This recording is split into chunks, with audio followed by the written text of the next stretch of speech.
کامیاب کړي او د پارټۍ کم خلک چې د خان صاحب نوم استعمالوي یا د هغه تصویر استعمالوي هغوی ته زموږ درخواست دی چې تاسو خپل کمپین په یو صورت مه کوئ. په دې وخت کې خان صاحب په جیل کې دی. زموږ ټولو کنسنټریشن صرف یو دی چې خان صاحب په جیل کې چې دا ټول سیکرټونه د هغه په ابسنس کې موږ وګټو او خان صاحب ته یې ګفټ کړو.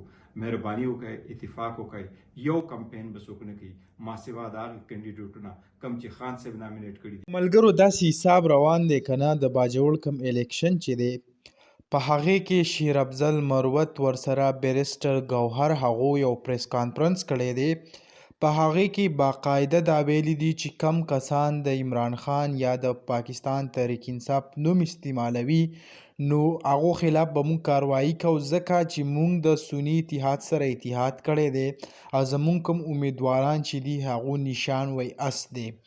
دلته کې خبره راځي د مبارک زیب. آیا مبارک زیب پارټۍ مکمل پرېښودی دی؟ نو بیا مبارک زیب ولې لګیا دی او پاکستان تحریک انصاف هغه سپورټ کوي او د هغې کم بینر یې هر څه لګوي؟ دلته داسې خبره ده کله چې ریحان زیب ژوندی و نو هغې هم دغه شان چل کړی و لکه څنګه چې اوس مبارک زیب لګیا دی. نو مبارک زیب د خپل ورور کومه لار چې ده هغه یې رانیولې ده او وایي چې دا کم الیکشن چې دی دا هغه به مونږ ګټو او زه به عمران خان له دا سیټ بیا په تحفه کې وړم. حالات چې کم دی که مونږ یو سایډ ته مبارک زیب واخلو بل طرف ته ګل ظفر واخلو د دواړو ترمنځ ډېره سخته مقابله روانه ده او اوس مخکې کې کم اندازې لګېدې اوس هغه اندازه هم نه لګي او نه څوک دا ویلی شي چې آیا الیکشن کم طرف ته روان دی او څوک به ګټي، ځکه دواړه سایډونو ته چې کم دی مقابله ډېره سخته روانه ده او چې کم چا په دې یو څو ورځو کې کمپین ښه وچلاو نو کیدی شي چې سیټ هم هغه وګټي.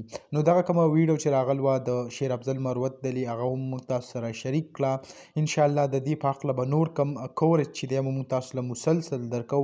نو دا چینل در سره سبسکرایب کړئ، تاسو ته به مکمل معلومات هغه میلاویږي.